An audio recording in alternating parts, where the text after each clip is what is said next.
Welcome to it, sports fans. CliffCentral Sport back again Tuesday. It is the day after Monday, just before Wednesday. They've been using the calendar for thousands of years. If you haven't got on board with the Gregorian calendar, welcome to 2020, the year of the COVID, the year of survival. Well done for making it. And for those who want to know, I am rocking what they call an AFC Randburg shirt. Like the music in the background there. By the way, it's me and David. Me and David tonight.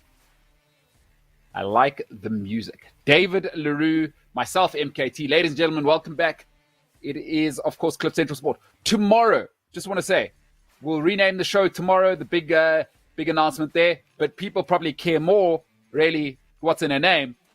Tomorrow, FPL, Fantasy Football. Launch that tomorrow. I'll do my predictions for the season, the top 4 in the Premier League. I will give that tomorrow, and what I think my surprise teams will be, and I think what the teams that were expected to do well, who aren't going to do so well. I'll tell you why. That's tomorrow. Catch it tomorrow. All Premier League, all the time. But for tonight, we're talking NFL, and we got a special guest. If you want to be about the law, you want to do sport and entertainment in Africa, we got the guy. Right? We all talk. We all think we know what's going on. But not really. Not really. Right? We got a guy who's the voice. Of course, if you go into the Premiership in South Africa, if you go into the entertainment sector in South Africa, you'll know this name. They will know his name. Farai Razano. Razano. I got to say it right. Listen, if we got any Shona viewers out there, please don't be angry. Because us close us in the Shona pronunciation. Farai Razano joins us tonight. The one and only. The best in the business, folks. We're going to bring you the best in the business constantly. I cannot wait to chat to Farai. Look, let's get straight to it. I'm chatting NFL tonight. By the way, I had to pinch myself this morning, 2 days away. Right? The greatest league America's got one of the greatest things that's ever happened to planet Earth. If you don't watch NFL, I don't know how to help you, man. Look, it is the greatest business model for anything on planet Earth. Now, nothing's the Premier League. The business model and what the Americans are going. And as a sport, all you need to do, one season, you'll learn the NFL. If you don't understand it, it is the game. My God, is it good fun. So I'll tell you what I'm going to do. I'm going to start off tonight. We're going to do AFC North. I'm going to tell you who I think is going to win, and I'll wrap it up on Thursday with the other divisions. So, Dave, give me that music. Let's get to it. I'm going to tell you who I think is going to win the AFC North. I cannot wait. Dave, let's get into it. Give me the first fixtures and rounds. Who's the first team we got up there? Right, the AFC North. Look, the Baltimore Ravens. Some people say, I watch Colin Cowherd, he says 16-0. Of course, MVP Lamar Jackson with the most ridiculous Oakley glasses you will ever see. He's cool, he's calm, he's collected. We've never seen anything like him. He's Mike Vick, really, and probably, in college, he was more of a throwing guy, Heisman winner, and quite brilliant. Absolutely brilliant, right? So Heisman winner, he can throw. Everybody thinks he's an athlete. That's not all he is. Yet they're going to go 14-2. The 2 games they lose, Kansas City, they got Patrick Mahomes. Colin Cowherd thinks they're going to go 16-0. I think that's too much. That's asking too much. I'll tell you what's happening. Week 8, it's that game. Look, it's the bye. It's the bye week. They get probably the best coach team in the history of football. It's Cam Newton at his best. What Cam will do is bring his A game. I don't think they'll turn over New England. Kansas City, New England, no problems there. 14-2, the Baltimore Ravens. Dave, what we got next? Because they're brilliant. They got the MVP. They got a great line. They got a great culture. And I'll tell you what the Ravens have done quite brilliantly. Get rid of the jackasses. Earl Thomas is a jackass. Get him out of there. Right? The Pittsburgh Steelers, tough year for them. Big Ben had the nightmare. The nightmare for baseball players, the nightmare for quarterbacks. Tommy John surgery. And here's the thing about Big Ben. Folks, in life, you know what? We are who we are. Big Ben rode the coattails of Troy Polamalu and that historic defense. 2 Super Bowls. In life, no matter where you are, I don't care how talented you are. It matters what the talent around you is. Look, I don't care if you're talented and you're born in the middle of some village in the third world. I'm sorry, there's nothing you can do. If you're talented and you're born in Switzerland, there's probably a better chance that your talent's going to get to flourish. All right, Ben Roethlisberger, talented, but I don't think he's made out to be what and also he's a bit of a headache. What does he do? He throws people under the bus. I don't like the organizational structure, and I don't like Mike Tomlin as a coach. I kind of like him as a quote machine. I think he misses out on details too much. It's why Belichick, every single time he gets close, Belichick does his number. Ben Roethlisberger, I think, has been overrated in his career. Hugely overrated. Right? Hugely overrated. I'm putting up with a lot off the field. Ben, I don't like him so much. He's back this year. They say he's looking good. But folks, he is what he is now. High maintenance, a drama queen. And that's tough to win when your quarterback isn't a leader. 9-7, purely because, let me run through it. I think, look, they lose to Deshaun Watson. They lose, I think, the next guy in after, of course, Mahomes.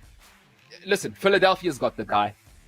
Philadelphia's got the guy in Cleveland. I think they lose to Stefanski. That's going to be Chubb Rock and Baltimore. Of course, I've explained why. But listen, Baltimore, they'll lose to twice. Buffalo, they got that thing going right now. Josh Allen, huge arm. And I mean, he's got Stephon Diggs now. Cleveland, Chubb Rock will do the job once more. Cleveland will do the double over them. 9-7. Ben Roethlisberger, not good enough to get us home. And that is no good. And I think Mike Tomlin, the Rooney family, really, really patient. Tomlin might be his last season. Dave, what is up next? So, and I think the Steelers are good, but they aren't great. And I've never rated Ben Roethlisberger. Really, it was James Harrison, that historic defense. Troy Polamalu took him to the promised land twice. The Cleveland Browns. Look, Baker Mayfield is another guy. Folks, I know there's this thing where we think, oh, people can turn their lives around. Trust me, I was a troublemaker my entire 20s. I'm still living with that now. Once a troublemaker, always a troublemaker. Talk to any psychologist. By the time your child is 6 or 7, that's what you're going to have to deal with your whole life. Your personality is formed at 6 and 7. It's too late after that. You are who you are. Put them under pressure, you'll really see that character. Folks, Baker Mayfield, I don't like it. Running away from cops, smoking, doing what he does off the field, Baker, I don't like it. And he admitted he was overweight coming into the league. Here's the problem with guys like Baker Mayfield, right? Big talent, right? Big talker. The problem with those types of guys is once they're those types of guys without money, I've said it before, money doesn't change people. Money makes you more of what you are. Baker's already shown me. I've got the tape of Baker Mayfield at 20 years old running away from cops. Can't do it. I tell you what, the NFL doesn't try and apologize for what they are. They are corporate. I cannot believe they took Baker Mayfield at number 1. He's not a number 1 pick. He's Case Keenum at best. He's 6 foot, unless you are like Kyler Murray, 5-star athlete. And Baker's not a 5-star athlete. 2-3-star at best. Average arm, but I tell you what he's got is leadership, and that'll help. But Baker, he's got character issues. And listen, I've had character issues myself. I'm not looking down on Baker, but I'm not the quarterback of the Cleveland Browns. It was a huge mistake. I'll tell you what they do this season, though, that'll help them out. Take the ball out of Baker's hands. Listen, last year he's got 2 Pro Bowl receivers, right? Odell Beckham Jr. and the most underrated receiver in the league, Jarvis Landry. He's been 80 catches or over for the last 4 seasons. Jarvis is spectacular. No trouble off the field, a leader in the locker room, and he just never gets credit. But he's in Cleveland. What you going to do? It's cold. It's nasty. And listen, the Browns have been poor forever. The leadership's been poor. It's dysfunctional. And Baker's just a manifestation of that. 8-8. But I tell you why they go 8-8. It's purely because take the ball out of Baker's hand. I think they may have the best running back in the league. Everybody worries about Zeke. I think that's because he's in Dallas. They got the best running back in this league, folks. I know everybody loves McCaffrey, but Nick Chubb is the real deal. If he had a decent quarterback, I don't like Baker. Right? I think Baker was overrated. He's a bit of a hype show. I think if Chubb had serious talent behind him, he'd be a different story. What you'll see is Stefanski's come from the Vikings, right? At the Vikings, what was it? What was Stephon Diggs crying about? Why did Stephon Diggs leave and go to the Bills Mafia? Because ground and pound. Stefanski's going to take the ball out of Baker's hand. They'll be successful, 8-8. That's a good season for Cleveland, and I think it's going to be problems out wide. But listen, Baker, just hold it together. Don't turn it over. Chubb Rock's going to go 1,300 yards, probably 60 catches. And he might, for me, look out for him to be maybe MVP. First time since Adrian Peterson that we had a running back. I love Chubb Rock, 8-8. Baker Mayfield, no good. Lastly, I mean, this team doesn't even have an indoor practice facility. Joe Burrow, it matters where you end up in life, folks. I don't care how talented you are. Listen, the Bengals don't even have an indoor practice facility. Do I need to say any more than that? Joe Burrow, number one pick. Listen, LSU last year, he did incredible things. He would have been about a 6th round pick. What he did last year, beating Trevor Lawrence and co., was just out of this world. He would have been a 6th round pick. Changed his life, was incredible in college. Everybody says leader. But I'm afraid, folks, in life, there's only so much dysfunction one can handle. Nobody can win in dysfunction. You cannot win. I don't care how talented you are. I don't care how strong you are as a leader, how resilient you are. Where there is dysfunction, there is no order. What does the old adage say? Law is order. And good law is good order. Law is order, and good law is good order. The Bengals are a shambles. He goes 1-15. And the only reason I say he's going to beat Jacksonville is that they're the only team that's worse than the Bengals, Cincinnati Bengals. Jacksonville is giving everyone here. Fournette's gone. Look, they're tearing it apart. Right? I mean, Ngakoue took $6 million less for his franchise tag, gave up that final year franchise tag, took a $6 million pay cut, and he's gone off and he's gone to the Vikings because they're kind of serious with playoff Kirk, who doesn't care about dying. If I die, I die, playoff Kirk says. Bengals, an embarrassment. They don't even have an indoor practice facility. By the way, Cincinnati gets to like -20. And this is not a serious place to go and play football. Listen, AJ Green is nasty. He's nasty. One of the greatest wide receivers in the game today. He's a great wideout. He's 32, though. There's new guys now. I'm afraid. Joe Burrow. Oof, it's going to be rough. And Joe Burrow, here's the problem for Joe Burrow. For a quarterback to succeed, all of the great ones, they got to sit behind someone. Brady came in. Bledsoe. Castle. He could sit behind them, watch for a year or two. Mahomes he got to sit behind Alex for a year. Put that red shirt on. You watch what it's like to be a professional. Joe Burrow is in a dysfunctional organization who haven't won forever. They don't even have an indoor practice facility. And quite frankly, it's a shambles. It's a spaza shop, as you say in South Africa. Joe Burrow, 1-15. Folks, let me give you my table for the AFC North. This is how it'll end. I mean, this one's quite simple. People think that the Ravens will go 16-0. It's too much. And I tell you what, Cam Newton's going to be fired up because Cam Newton's going to tell you, hey, what Lamar is now, I was that in the beginning. Nobody ever gave me credit for that. I don't think the Ravens will go 16-0. There it is, 14-2 Ravens. I really love what the Ravens got going. It's classic Ravens. The defense is going to win it for them, and then they got a special guy quarterback. They're going to run a 2 tight end set, which is very clever. So the blocking, they'll always protect Lamar. It is heavy box. Just incredible football side there. The Steelers 9-7. Ben Roethlisberger, never loved him. He's been injured. He was out. He's got Tommy John. Listen, nobody ever recovers from Tommy John. Browns 8-8. Put in Chubb Rock's hands. You might go 10-6. Bengals, well, it's a shambles. No indoor facility. That's the AFC North. Thursday, I'll be back with the rest. I will do the rest of the divisions on Thursday.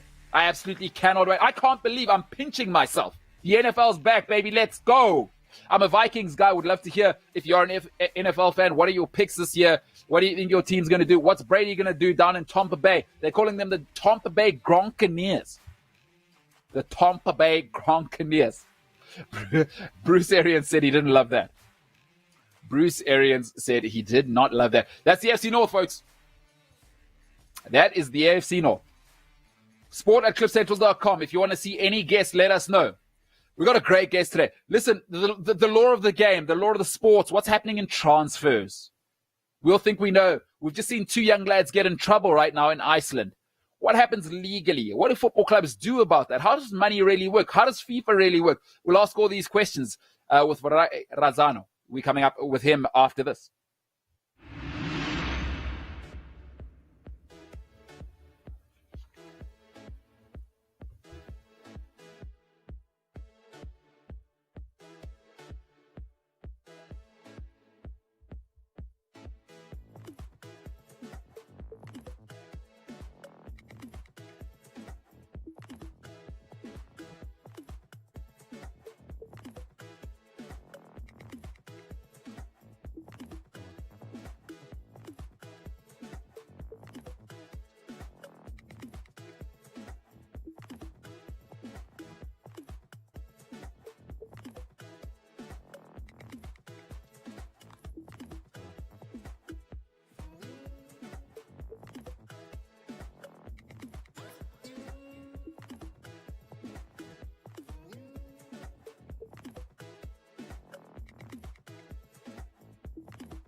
Welcome back to it, folks. Look, I'm not going to waste any time because I'm just going to introduce this guest. Dave, let's introduce our guest. Ladies and gentlemen, he's trying to run 100 marathons before he turns the age of 40. It seems he has worked with every single football club this side of the equator.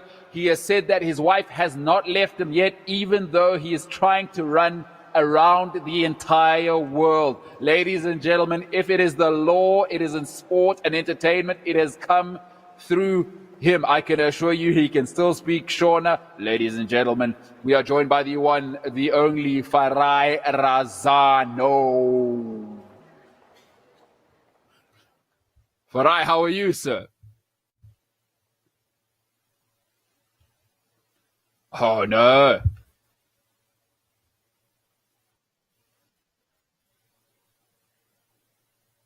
Oh, no. Let's see if we've got him back. All right, Dave, should we try get Farai back? Farai, we'll try get you back now. Dave, will you work on that sound? And then we'll get Farai back in a moment. Let me take a question. Let me take a question. Dave, what you got for me? Full MJ. It sounds like the Bengals are run by CSA. Yeah, listen, it's as big a joke. It is as big a joke. I mean, the Bengals, folks, it's just to be clear, they do not have an indoor practice facility. It is one of the closest. I mean, if you're in the Rust Belt, right, Cincinnati, it's ridiculous. Let me tell you how much of a joke it is. They're in the NFL. The Ohio State Buckeyes are the biggest thing in Ohio. In that region, that's a university, by the way. Listen, college ball's for real in Ohio, and they are, of course, legacy. Absolute legacy. But it's a joke. I'm sorry, the Bengals are a complete and utter joke. And it matters where you go. The Bengals, I'm sorry, that's not going to work. That isn't going to work for me. I'm not, that's not serious. You got to set people up to succeed. And what, you don't have, in one of the coldest parts of America, you don't have an indoor facility? I mean, what are we doing here? What are we doing here? Like, I mean, yeah, so the Bengals are not to be taken seriously. The Bengals are not to be taken seriously. All right, it seems like the legal maestro is back with us. Farai, have you got us now? Or have we got you? I hope you've got me now. You better believe we've got you. Great. Hey, two things. Great Wi-Fi and great sound. I don't know if it's the great, like, you being in a library and all of that old wood behind you and those trees, but you sound like you're in a studio. You sound better than me. Well, look, I think you're being modest, but anyway, let me go back to the intro. I said, look, I felt like Muhammad Ali for a moment there, and let's go. I hope there won't be a knockdown in the end, a knockout at the end. You know, listen, I had to bring out my A game for the finals. Farai, thank you so much for joining us, man. This has been a long time coming, and with your schedule, it's awesome that you could join us. Well, thanks for having me. I think part of the scheduling is the fake it until you make it kind of thing. You create a hype. You create a hype that I'm extremely busy, and you start believing your own lies. So yeah, It's been said, tell the lie enough times, it will eventually become the truth. So I kind of like your approach. yeah, of course. So I hope hopefully one day it will become the truth. But for now, it's not working well. Hey, right, welcome. You know what? Maybe let's start off with kind of detailing what you do, because I think people like yourself are always in the background. And for me, especially in South Africa, we often consume what we like as sports fans very much from journalists. And as much as I want to respect journalists and talking heads like me, is we don't really understand the idiosyncrasies of the greatest business on earth, which is sport. What do you do for a living, and when did you start doing it? So maybe let's just detail a little bit what Farai and, of course, Razano Attorneys is all about. Okay, well, as you said, I'm an attorney, I'm a lawyer, but I don't know if of the magnitude you said in the intro. But yeah, let's hope one day I'll make it. So I run a practice that specializes in sports and entertainment law. Basically, having failed to be a sports person myself, I tried so hard, but it didn't work out. So I then decided there must be a way to be close to this. And yeah, law was the next best thing I could do. And yeah, that's how I got into it. And I do work for clubs, associations, individuals every now and then. And I also do work for movie production houses and actors, actresses, the long spiel. I don't want to blow my own trumpet, but yeah, that's the long and short of it. And yeah. And so in your opinion, having worked with both, both can be seen as prima donnas, both can be seen as difficult, sportsmen, and essentially they're entertainers. But for you, which has been the more difficult to deal with, the sports side, or would you say entertainers are probably more demanding? Well, I'd say on both angles, I think it's probably one of the only fields where you can proudly carry your client's bag because they are the celebrity. You're just there to recite the law. So you're quite happy to hold their coffee or their whatever they want you to hold at that moment. I think obviously I haven't made it that big that to deal with the A stars, but the guys that I've dealt with, most of them have been down to earth, and probably because they always give me a call when they are in trouble most of the time. So they have to be nice to the guy that will get them out of trouble. But the entertainment side, yeah, well, it is entertainment, as you know. Sure. I know it. I know it. I won't say much about that. Yeah, the usual disclaimer. I do. I listen. Let me not put you. I guess you got to deal with these guys. So I wanted to impress you before we keep going with a little bit of legal jargon. Erroneous. So I just thought I don't really know what it means. I thought I'd use that word. It might be impressive to a legal mind like yourself. I've heard it used before. Erroneous on that account. I don't know what you think of my legal jargon. Well, look, I think we have, especially in South Africa, moved away from the so-called legal jargon. In fact, we'll look at you weirdly when you come with all those fancy terms and the Latin, and we'll be like, "What are you about?" Are you trying to confuse? There we go. Yeah. No. Look, I mean, I thought I would impress you, but as per usual, with somebody who isn't the real deal, they have to do a bit more. Anyway, we can swiftly move on from that. We can swiftly move on. If that wasn't impressive, I'll come up with some more that I try to cram before we got started. Hey, Farai, before we get into it, so I mentioned in the intro that you are a man who's, I'm not sure what you're trying to run from, but you are trying to run 100 marathons. So that's 42.2 kilometers for you at home who don't understand that, before you turn 40. Talk to me about 100 before 40, before we get into the meat of why we're here. Talk to me about what is going on there, because that is an unbelievable situation. Well, it all started as a crazy idea with my mate. I'm sure he won't be embarrassed if I mention his name, Brigitte Wachipa. He works for the South African Cricket Players Association now. So in 2014, we knew nothing about Comrades. And we heard that in 2015 it was going to be the 90th edition. So we just said to ourselves, right, we're going to run the Comrades next year. In fact, we actually thought, I think it was like a week before Comrades 2014, we actually thought we could put on our shoes and go and run Comrades. Didn't even know that we have to qualify and so forth. So then we said, okay, we'll do it next year. And next year came, we went, and I did my first. And as you know, when you do Comrades, up or down, you must do the reverse. So I went for the reverse. I think the reverse was a down run in 2016? Yeah. I found it very tough, I must confess. And when I finished, I was like, no, Wes, I'm not coming back to this thing. I'm not doing it again. And but as you know, after running it a week later, I was like, okay, maybe I'll go back. And then I got into the training again for Comrades the following year. And I ran a couple of marathons, and I thought, you know what, it might actually be a better idea to try and run 100 marathons before I turn 40 than to try and go back to Comrades every year. So, and I only started running in 2014. That was my very first marathon at Soweto. And but when I started, I thought 100 marathons were impressive, with given the time I had. Having done a few of them now, I actually realized maybe it should have been like 200 before 40. But, oh my God! that's where like, we are. That's unbelievable. And your wife wasn't thinking maybe of putting you in a mental institution when you told her such an idea? Well, she first asked me what I was trying to run away from, and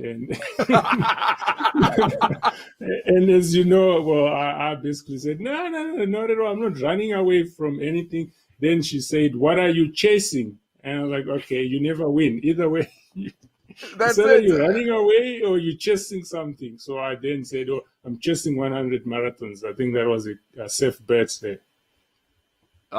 Listen, one day when you come back, we're going to talk about some of the stories and the places you've run on the continent.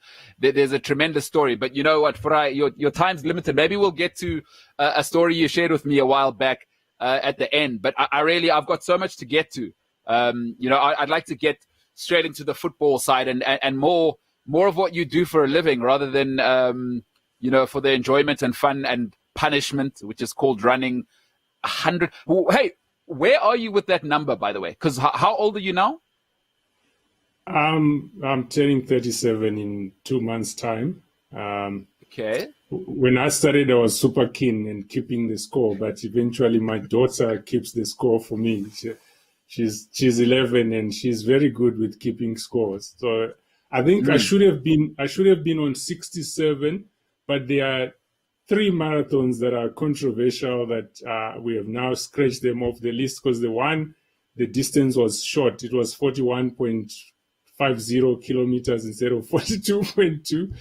The one is a long story in Uganda where I ran the full course plus the 5 kilometer extra because I got lost on the course. So I think officially I'm on 66, but unofficial I'm now on 68. So 66, and so what does that leave you? 34 to go, and you've got just over 2 years. The clock is ticking. Well, it's 3 years actually, because I only turned 3 years. Yeah. now. Yeah. So. Oh, sorry, that's I aged you there. That's why I was saying to you, in hindsight, it should have been 200 before 40. But anyway, yeah. That's a whole other story. Hey, I like what your daughter's saying is stern, but fair. Stern, but fair. And I mean, you can't hate people for being fair, even if they're stern. So, hey, man, 100 marathons. 99.9% of the world will never cover that distance in their lives. And you're saying, I should have doubled it. Incredible. On the other side, let's get to what you actually do for a living, what pays the bills, and what pays probably for what is like 500 pairs of running shoes per year with that type of mileage. Right, talk to me about, when we look at football globally, everybody looks at FIFA as some sort of Greek bunch of Greek gods that sit somewhere. We're not really sure what they do. I've always kind of wanted to have someone explain to us from a legal framework what is FIFA's role actually in international football. Like, I've never understood why do we need FIFA if we've got the Premier League? What is FIFA and what is their role, just out of interest? Well, it all goes back to the historical structure of sports, where you would find that in most sports now there's a hierarchy where you have, I think in a perfect world, the hierarchy should start from the bottom going up, but with the commercialization of sport, it actually starts from the top going down, because you have the guys that sit at the headquarters, most of them in Switzerland, and then from there they go on a continental basis. So you have the FIFA, the International Federation. Then from there you go on continental basis, confederation. So you have your CAF in the African continent, CONCACAF, the Asian, the European. If I forgot someone else, I'm sorry for that. Then from there you have those continental bodies have the country associations who are affiliates to them now. And so that's, you get your SAFAs. For my Zim folks, you have ZIFA, and Uganda, you have FUFA, and so forth. I mentioned Uganda because the missus is from there. I had to mention that. Or happy wife, happy life. Exactly. Happy wife, happy life. Yeah. You know how it happy goes. Wife, yeah. happy Then life. you got Tanzania, TAS, and so forth. Then from there you have your leagues that affiliate to the associations. But one thing that many people don't really realize is that the continental bodies are actually not members of FIFA. So CAF is not a member of FIFA. The bunch that affiliates to FIFA, actually the national association. So SAFA is a member, ZIFA is a member, and on a European point, you'd have the FA and any other country you think about. Even though the continental bodies, some of them are very powerful. I mean, UEFA gives FIFA a run around and all that. But strictly speaking, they are sort of like a side friend kind of thing.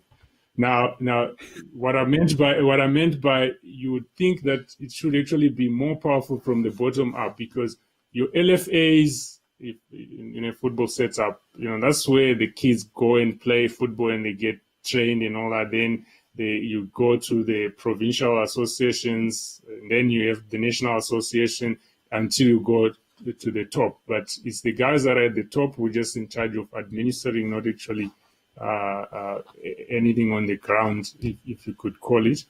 And this sort of structure is very difficult to undo now, given the long history. So every sport you think of, whether it's football, cricket, I think boxing is probably more of an exception, because, as you know, you have different international boxing.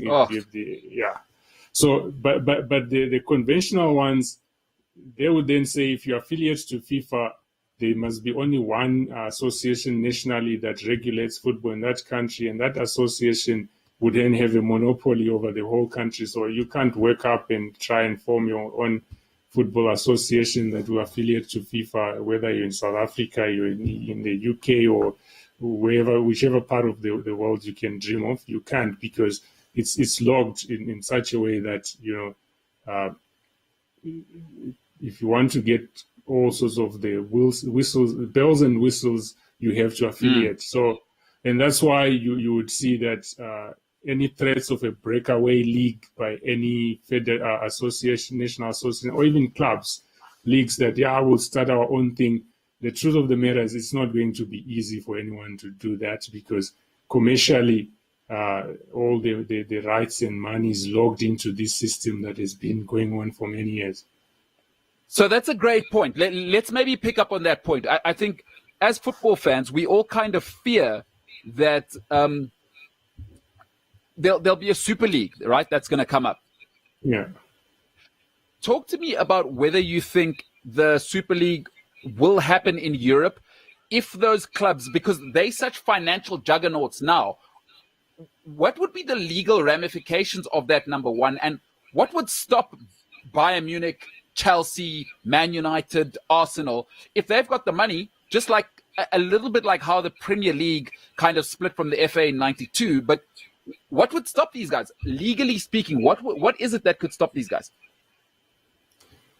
So they could have all the money, but the problem is the structure that I explained to you. So if let's say all these clubs have mentioned wants to form the Super League, and their national associations are not happy, and I wouldn't be surprised because it's all about commercial interests. You then have one. I think the biggest way of controlling it, FIFA would be saying, well, these are sort of rebel leagues, because there are rules that say if you play association football, you're not allowed to play any other sort of football. That's why you'd never have sort of these ad hoc cup competitions and so forth, because you have to choose. It's either you play under the auspices of your national association and then the continental body and then FIFA. Or if you then want to go out, then forget about playing for your national team, for example.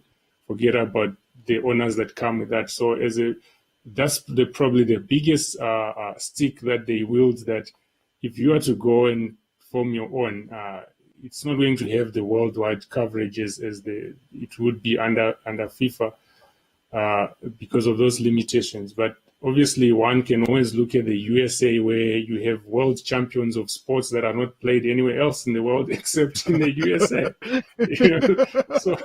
So you start thinking, well, maybe from a commercial point of view, if they do get the players that are willing to play in that and they hype it up so much that it makes a lot of money and they're not concerned about becoming world champions in the FIFA context or becoming European champions in the UEFA context, or if you come to Africa, if there were clubs that are rich enough to say, we don't really care about being African champions or playing in African competitions, we'll just put together our own product and carry on.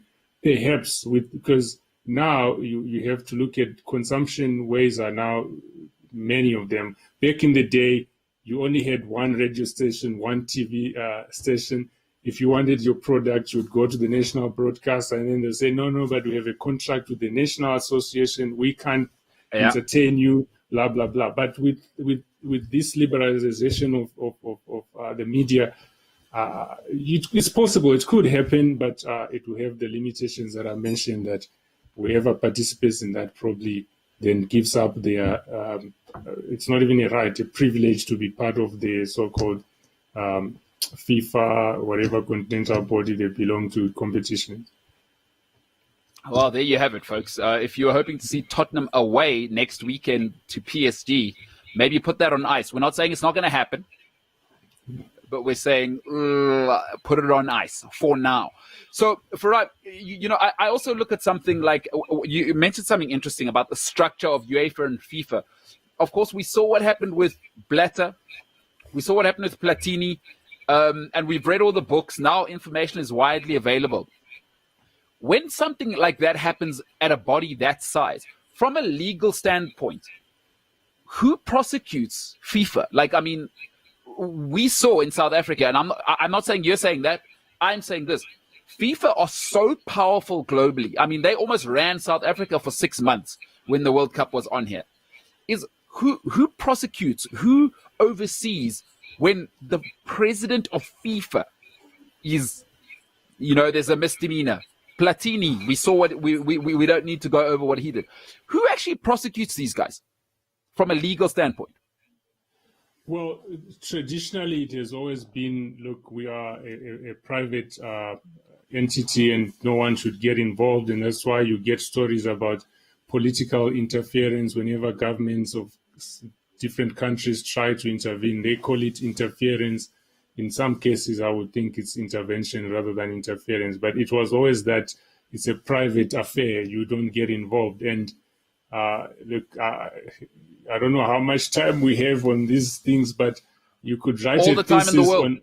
You could write a thesis on why they all conveniently, for example, choose to be headquartered in Switzerland, not any other part of the world, because they are treated as a private affair, and the government doesn't intervene and all that, and even prosecutions are very limited if there's any allegations of any wrongdoing by these sort of international associations or federations.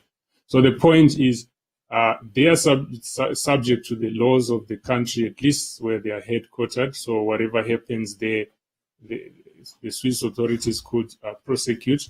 But of course, if we saw what happened with all of them with the USA a few years ago, where they all were charged or charges were brought against them in the USA, and they were raided in Switzerland, and some of them eventually prosecuted in the USA. Because some of, if we talk about crime, for example, if any country in which the crime has happened has jurisdiction over that, and so that's why you ended up with the USA taking charge. I know some people said, well, it was the US being vindictive, but when you take time to read on what happened there, you will see that, yeah, maybe the US was had sour grapes that it was trying to deal with. There were also some issues of substance to be dealt with. So if you look at that from a wrongdoing point of view, it's probably primarily where they're headquartered, but it doesn't end there. Their powers are not then unlimited, that you would think when decisions that affect, for example, South Africa are made, if properly looked at, you could approach a South African court and actually get a remedy against what FIFA, a decision that FIFA has made, or you could even approach a South African court to try and review any sort of action that FIFA takes that affects you on the ground in South Africa as administrative action. It's a topic that I'm quite excited about, and I wrote an article, a long one for that matter, about a year ago on it, on Law and Sport, if we have the time, where we looked at that issue of how courts can play a role. So that's in a nutshell, in short, the whole structure of international sports is designed to be like that, to limit intervention or interference, if you may call it, to the extent that almost anything that affects FIFA, when you look at football, you would have to challenge it before Swiss tribunals and Swiss courts. But that doesn't mean you can't seek remedies in another country. Just a few weeks ago, Trinidad and Tobago did exactly that. The association did that, where FIFA sent a normalization committee in I think it was in February. They took over and basically said, yeah, we're in charge now. And the FA were not happy. They referred the case to CAS. And it's also a detour I may have to make here. So when you challenge a decision before CAS of any sports federation, you have to pay costs. And sometimes, by the way, sorry, CAS being the Court of Arbitration for Sport, yes. But yeah. Well, yeah, Court of Arbitration for Sport. Also in, you guess that. And what are they? If you could maybe explain what the Court of Arbitration is. Okay, so remember that hierarchy we talked about. So keep everything private. Almost every sport has that it says you must deal with disputes internally. So if you have a dispute with the Premier Soccer League, you go to the Premier Soccer League Dispute Resolution Chamber, you appeal to SAFA, and then if you don't get joy at SAFA level, instead of rushing off to court, the rules were designed in such a way that then you must appeal to the Court of Arbitration for Sport. And that applies to almost every other country. I use South Africa because that's what I have a strong grip on. So a guy who's not happy in football must go to the association first. If they're not happy, they go to they could go straight to CAS, or they could start off with FIFA. If they're not happy with the FIFA decision, they can't just rush off to court in whatever country they are. They must then take it to the Court of Arbitration for Sport, because that's what the FIFA statutes say. So in that case, in the Trinidad and Tobago case, when this normalization committee came and the FA was not happy. They referred the dispute to the Court of Arbitration for Sport. But there's a concept of advance of cost that happens there. If I'm suing, let's stick with FIFA so that we don't bend or step on toes. If I'm suing, or bend my brain. I can only do one thing. So if I'm appealing against a decision issued by FIFA and I go to the Court of Arbitration for Sport, they will look at it and say, this might cost about 100,000 Swiss francs for it to be finalized. Now, before that matter is heard or set down for hearing, they then say, the amount must be divided by 2. 50% must be paid by me, 50% must be paid by FIFA, right? Now, FIFA enjoys this privilege of they generally don't pay their share of the advance of costs. Now, if the advance of costs is not paid, that dispute is deemed to have been withdrawn. So if I then say, if Kes wants 10,000 Swiss francs, and then I must pay my 5,000, FIFA 5,000. But FIFA, well, not just FIFA, the respondent does have a choice of saying, I'm not paying, Farai must pay. But if then Farai doesn't pay their share, then the dispute is gone, it's finished, it's closed.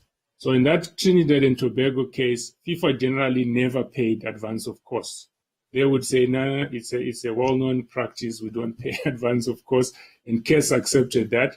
So the Trinidad and Tobago Association guys then, when FIFA didn't pay the cost, they then said, well, you are taking away our rights to deal with this matter in arbitration, because, and it's true, if you wanted to frustrate the process, that's what you would do as a respondent. You'd say, no, sorry, until the applicant or appellant pays, there's nothing to do here, and you just go home and relax.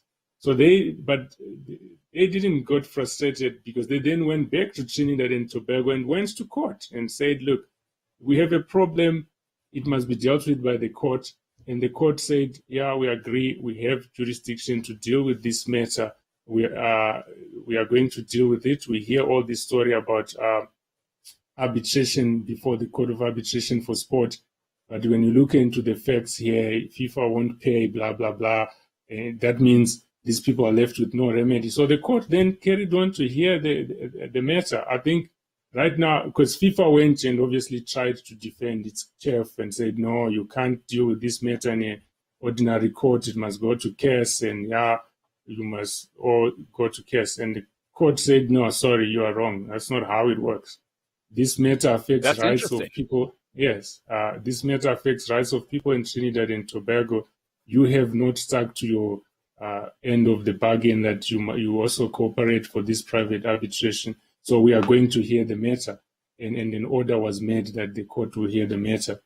FIFA, of course, has now come back and said it's appealing against that decision, even though the whole matter hasn't been finalized. So it will be interesting to see what happens with the appeal.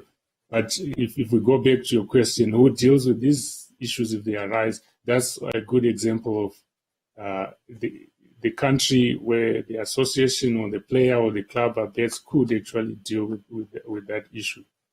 And I know you said we shouldn't deal with the likes of Sepp and Platini and all that. Again, it also goes back to the issue of if there's any criminal conduct, where has this occurred and who is eager to prosecute that sort of thing. And that's why we had, if you remember a few weeks ago, there was this issue with Infantino and the Swiss prosecutor as well, saying they met and all that. He's now going to be prosecuted for that. So I think gone are the days where this private affair or private entity thing used to go. I think right now there's much more scrutiny by public bodies or public authorities that they would not pay a blind eye on these things. They would try and deal with them. Well, as they say in the legal sector, many of these FIFA people would be persona non grata, as you and I would know as members of the chamber. You know what I mean? Well, I think you brought your A game now in the Latin, the persona non grata thing. I'm just a guy. Yeah, like to a degree. I mean, I think if you read a lot of books by Jennings, and recently I think it was Red Card and all that. Of course. Probably, yeah. You would realize that, yeah, most of them, without naming anyone, would be persona non grata. Yeah. I just want to say I don't have all of them written down on this piece of paper, just so people know. I knew that language before. So, hey, Farai, that's really interesting. And I think that's an extremely interesting kind of breakdown of the reality of things. Sometimes we fantasize people in positions of power, but in the end, it is just bricks and mortar and people, you know, working behind power sanctums. It's really like real life, except a lot more money and you control Cristiano Ronaldo's fate. It's really, really interesting to hear you laymanize it like that. Yeah, definitely. I mean, if you want to take it one step further, I think FIFA is bigger than the United Nations. FIFA, the last time I checked, had 210 member associations, and the United Nations had what? Is it 190 or 198? I'm not sure how many countries are out there. Incredible.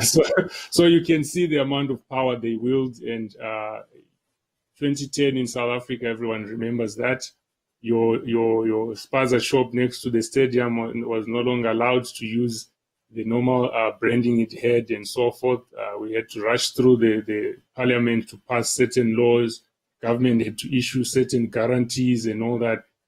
If you don't do that, then we won't bring the World Cup to you, and that sort of thing. So they are very powerful, but I think as time has evolved, more and more challenges to these powers are being brought, and you sort of remember the story about the emperor's new clothes, and everyone is now sort of is no longer afraid of telling the emperor that your clothes are not transparent, you are naked, that sort of thing. So that's it.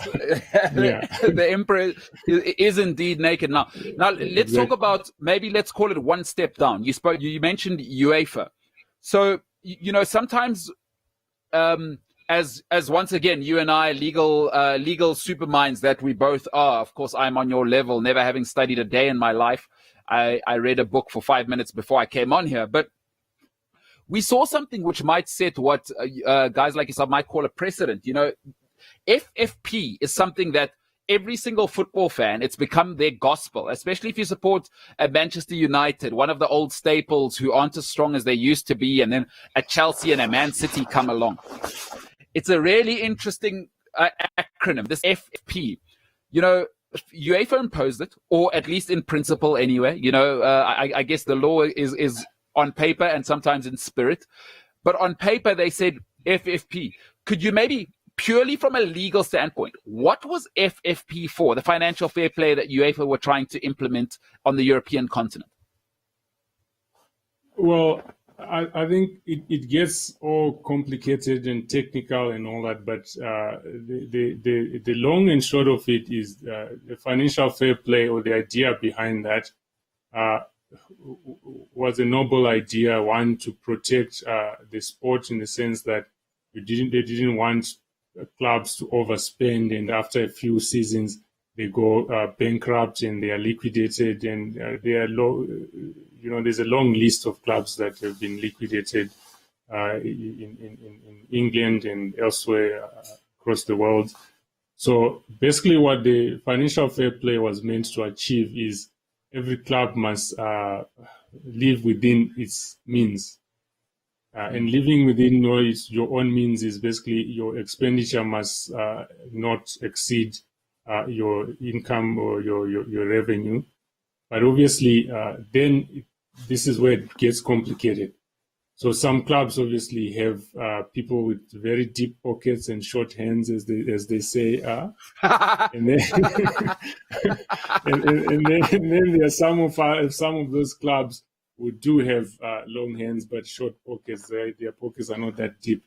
So, and this is where it gets complicated. So, in simple terms, if you generate income of $100, your expenditure must also be within $100, or because they realize that sometimes it's not really easy to maintain that balance. You are allowed a certain excess in a certain period. So you could be allowed to then spend $120 instead of the 100 that you have over a long period. And then there are, for example, costs you pay to buy players and so forth are amortized over a certain period. And this is where it gets all complicated and why City found themselves in a mess.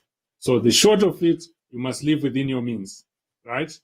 And then to make sure that people don't circumvent living within their means by then getting much more equity funding, like I said about the deep pockets, short hands, because if our owner is one of these big guys who have all the money, they are quite happy to just keep pumping it in. But then the club next door doesn't have an owner that's super rich and can pump in money almost every day. That's where the limitations came, that the owners can only pump in a certain amount. The rest must come from the income you actually generate. Right? Okay. And obviously, I like that. Yeah, go ahead. Yeah, sure.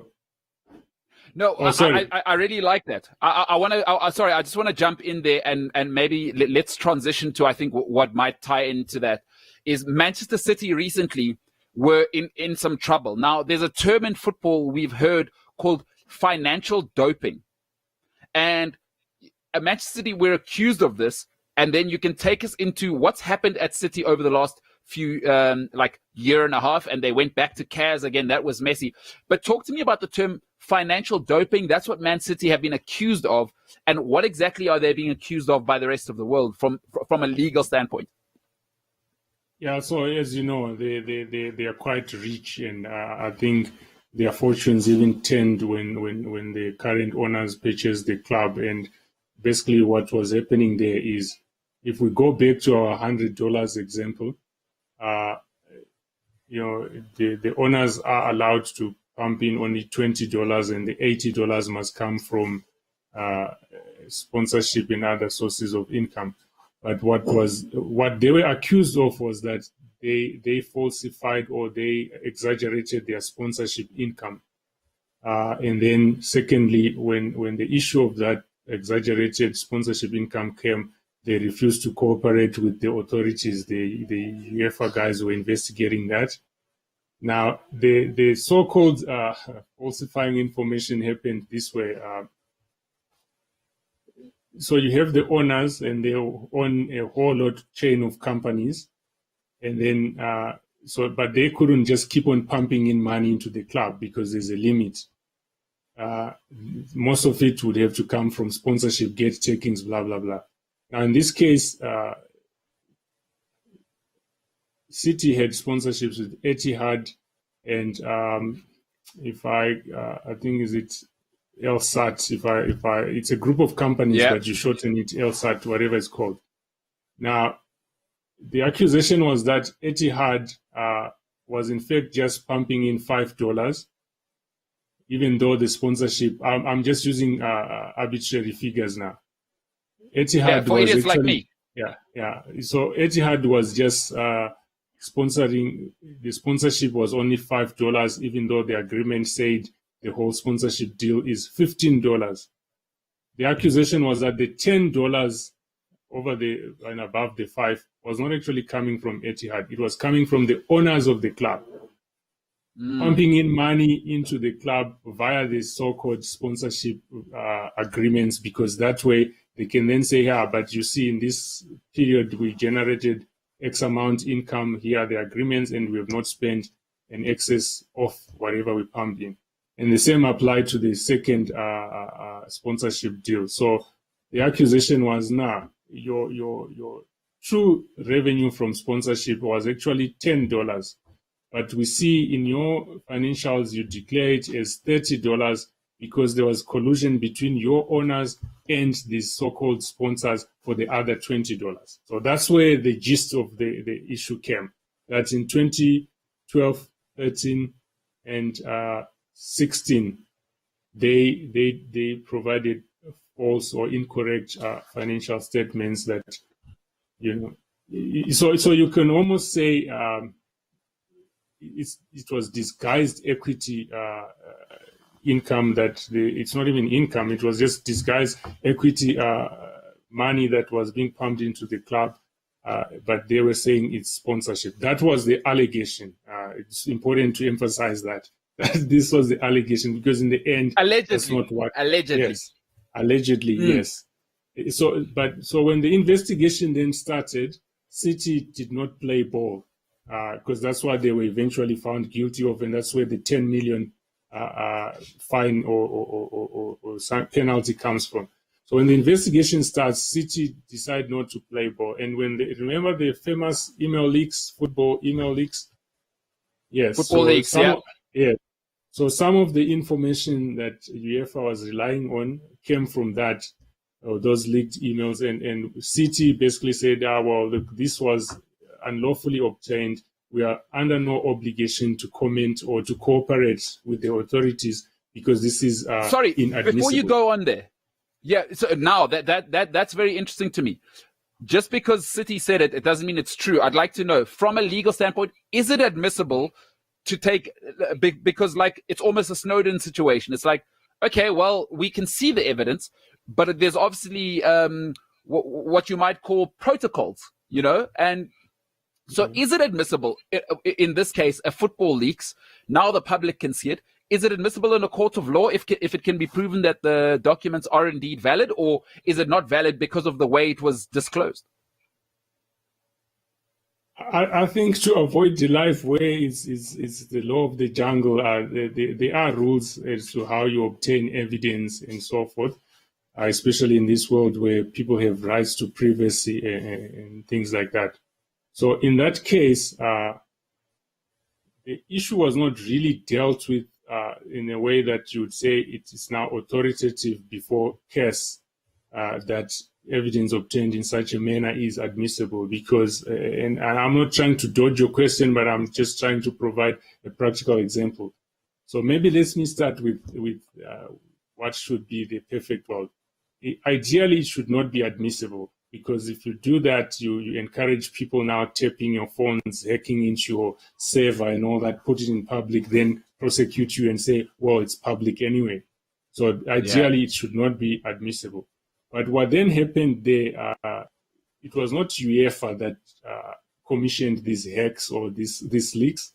They also stumbled upon this information because someone had leaked it who they were not connected to. So the question becomes, do you stop them relying on a public document that they played no role in the leaks and so forth? But I think almost an on-go type of situation, because when City went before CAS, so they were arguing about, for example, one-page document, which was redacted in the leaks. And UEFA was asking them, we have this document, can you comment? They basically said, unlawfully obtained, we are not going to get involved. But when they arrived at CAS, they then produced the full document of the leaked document. So then the Court of Arbitration for Sport said, well, look, why should we have a fight about whether this is admissible or not? Because they have now come and produced the full document themselves.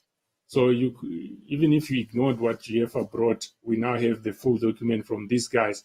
But as I said, UEFA had not commissioned the leaks. They also stumbled across what was in the public domain, and they tried to rely on that as City for comments, but City wouldn't get involved because they were saying this is unlawfully obtained. So now, in a way, it also gets a bit confusing on the City case. So there is a statute of limitations. We make it sound fancy in the legal field, but that's legal talk. Means, that's legal talk. Statute of limitations, yes. Yes. Erroneous, Your Honor. It's a lot of legal talk, legal jargon. Yeah, exactly. But basically, these things don't go on forever. There's a period within which they must be prosecuted, and it makes sense because you don't want people to sit on information 20 years later, come and say, right, we know what you did in 1999. It just doesn't help anyone. So in that case, there's a 5-year limitation period. Now, eventually, so you have City were arguing that in any event, the transgressions that you're chasing us on actually happened in 2012 13, and 14. I may have crossed the dates there, but so UEFA didn't have the right to prosecute them anyway, even if it were true and all that, because the statutes of limitations say you must prosecute within that period. So in the end, some of this information that we are talking about, whether the documents were leaked or obtained unlawfully, the Court of Arbitration for Sport established that no, the prosecution had started outside the statutes of limitations period anyway, so City didn't have to answer those. Whether it's true or not, it doesn't really matter. And that's how they got off. We might say in the legal world, is it fight compli or fight accompli? Yes. Yeah. Fight accompli. It's just the legal jargon that, that we use in courts and such places. Yes. Yeah, so that sort of thing. So they said, look, we don't really have to get into detail on some of the transactions because they happened outside the statutes of limitations period. The ones that were within the period, they couldn't find evidence that. Remember, I gave that example of they were saying Etihad, for example, was only sponsoring $5, but they were saying it's $15 because the other amount was coming from His Excellency. Let's not mention names. Let's not mention names. Yeah, and the other ones were coming from his other companies as disguised as sponsorship. Then Cass said, well, look, there was not enough evidence to show that there was indeed this conspiring between these companies and the owners of City. The Cass was satisfied that this was indeed sponsorships. It may have not been very clear in some instances, but the truth of the matter is the evidence before Cass did not prove the charges that City were facing, except one, of course, the one that of not cooperating with the investigations that ended up being fined 10 million instead of being banned from competitions. Now, when laws get made, I think the interesting thing naturally for us is where do we go from here? To you, does this say UEFA actually has no power when there's enough money? Or do we still believe that FFP has a role to play? I mean, PSG is another model. We're looking at another club like that. Are we going back to a time when everybody's off the leash again? Because although we can see that Man City went through some sort of structure, there is a feeling that, okay, well, if they got to do it, we'll find a way as well. What do you see as sort of the precedent from here that's been laid out? Is FFP still even a thing that we can take seriously from here on out, in your opinion? Definitely. I think one mistake that many people have made is to think this case was the death of FFP. I don't think so. I think it's far from it. Of course, the UEFA bungled certain things. Is like, how could they not realize that some of the charges were now outside the statutes of limitations, that sort of thing. And truth be told, if it went for the statutes of limitations, maybe, who knows? I'm not trying to defame City here, but the substance of those allegations would then have been dealt with properly by Cass, and probably they would have been found guilty if there was evidence. But simply because of that statutes of limitations, they didn't go into it. So you cannot use that part of the judgment to say FFP is dead. It's not dead. Maybe a proper case it will come where it's prosecuted within the statutes of limitations. There's no excuse of, well, this is now prescribed, forget it. And maybe a case will come where the evidence is not through the football leagues or whatever, but what the clubs have produced, whether erroneously or erroneously. You heard that. There you go. That's legal talk. It's legal talk. I'm not impressed because I understand the language. It's part of my everyday talk. Yes. And then the other thing, if anything, the case did not make any pronouncements that FFP is rubbish, it's useless. No, far from it. In fact, when you look at the rebuke or the reprimand on City, it sort of reinforces that FFP is important, and it's important that clubs cooperate with authorities when they're investigating these matters. But of course, as we know, people are always what you call them? People will always find ways and means of circumventing the rules. So you can't really say, the FFP will always work as intended. People will still come up with new ways of circumventing those rules. So we got to watch the space closely. Definitely. If you thought this is the end of FFP, no, you are mistaken. I think it was just not a best case because of the factors that I've pointed out. But the FFP is definitely still there. Perhaps part of its undoing is that it's rather too complex. That when you start doing the calculations and so forth, you get lost in there like, okay, so what was the point? Where did we start? And don't forget, this was at a UEFA level. They still, at the FA level, the FA might still decide, well, hang on, you may have got away with it at UEFA, but as you know, they'd already launched their own investigation. They must still go back and say, we want to enforce that. And the same applies to all the other associations. Every association has, most of them, I know in this part of the world, especially in this country, we don't have direct FFP kind of thing. But members of UEFA have their own FFP regulations, and some of them are the same with the UEFA ones. Some of them are even a bit more modified, and they provide for certain other things. So the City case is definitely not the end of financial fair play. If anything, probably brought more attention to financial fair play on the authorities as a starting point, because UEFA could not, they got away with it within their internal processes where they just said, even the ones that had prescribed, they came up with a fancy definition of what it means, what prosecution means, and they were saying, well, prosecution starts from the investigation phase, whereas City were trying to say, no, but prosecution only starts when a report is delivered to the adjudicating committee. That's where prosecution starts. So at least it has now created this attention and need for attention to detail on UEFA itself, that they won't be leaving things until the last minute because they might suffer another embarrassment like what happened here, where allegations that probably could had merit and could have been successfully prosecuted were then thrown out because of the fact that they had been brought out of time.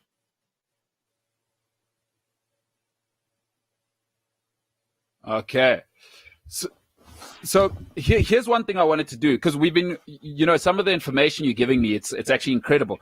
One thing I want to get into before I let you go, and we've got some questions, Farai, so I really want to get to those. I know we've got plenty more, folks. Farai will be back. You'll see more of his face, and as you can hear, this is the best in the business. Nothing is too much to ask of this man at this level. So what I'd like to know is, for me, I've always been interested when they say Portsmouth went into administration.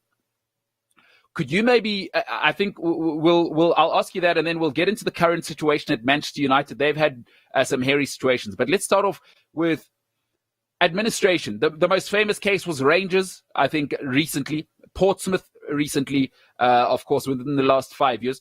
What does it mean when a club goes into administration? Could you maybe quickly break that down for us, and what exactly it is, the series of events that leads to a club going into administration?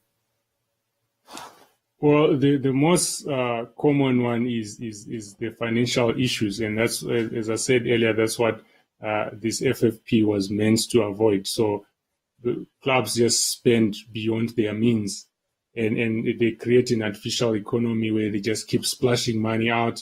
They go into a deep hole in terms of an overdraft kind of thing. Before you know it, they're into too much debt that they can't manage their own affairs, and then they are placed into administration, or in some jurisdictions it will be liquidation.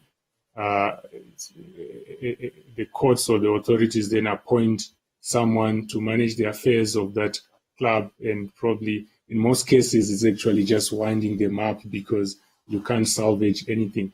So in their case, it was. No, go ahead. So in their case, it was, yes, the debt just far exceeded what they could generate as income or revenue. And someone had to intervene and say, well, this has to stop at some point, and this is the point it stops. We are now taking over and running the affairs of the club to the extent that it can be salvaged. We will do that, but if it can't, then you're gone. And so you can imagine, in the absence of a financial fair play kind of setup, I can be an instant hit for a few years and run massive debts, be the darling of everyone, have the best players in my team and all that. And I think eventually when it tanks, probably even leave debts that I haven't paid to the players that I had used to be the darling of the fans.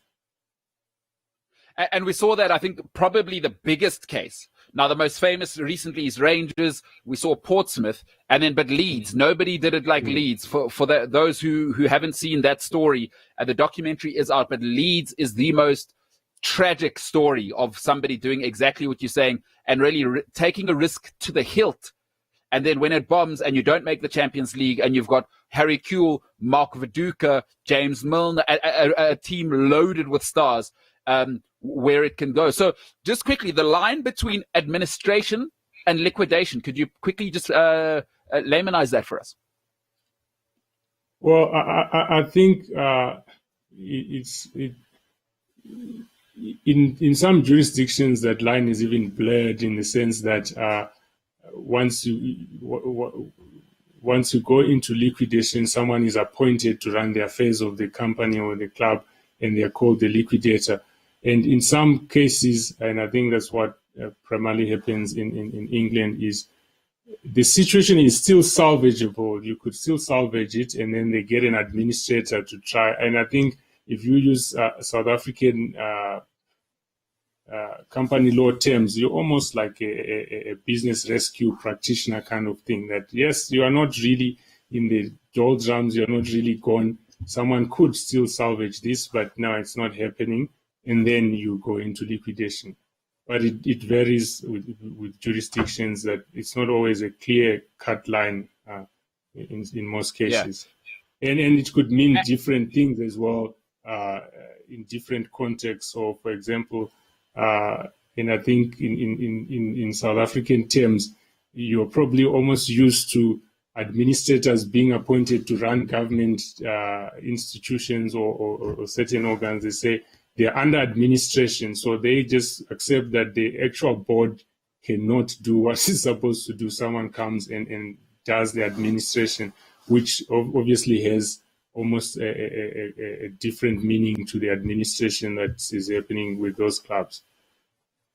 Okay, so in administration, is there still maybe a 5 rand coin at the bottom of the piggy bank to pay the players and the core, those we can pay? It's not like the money's completely gone. We're now running on fumes kind of thing.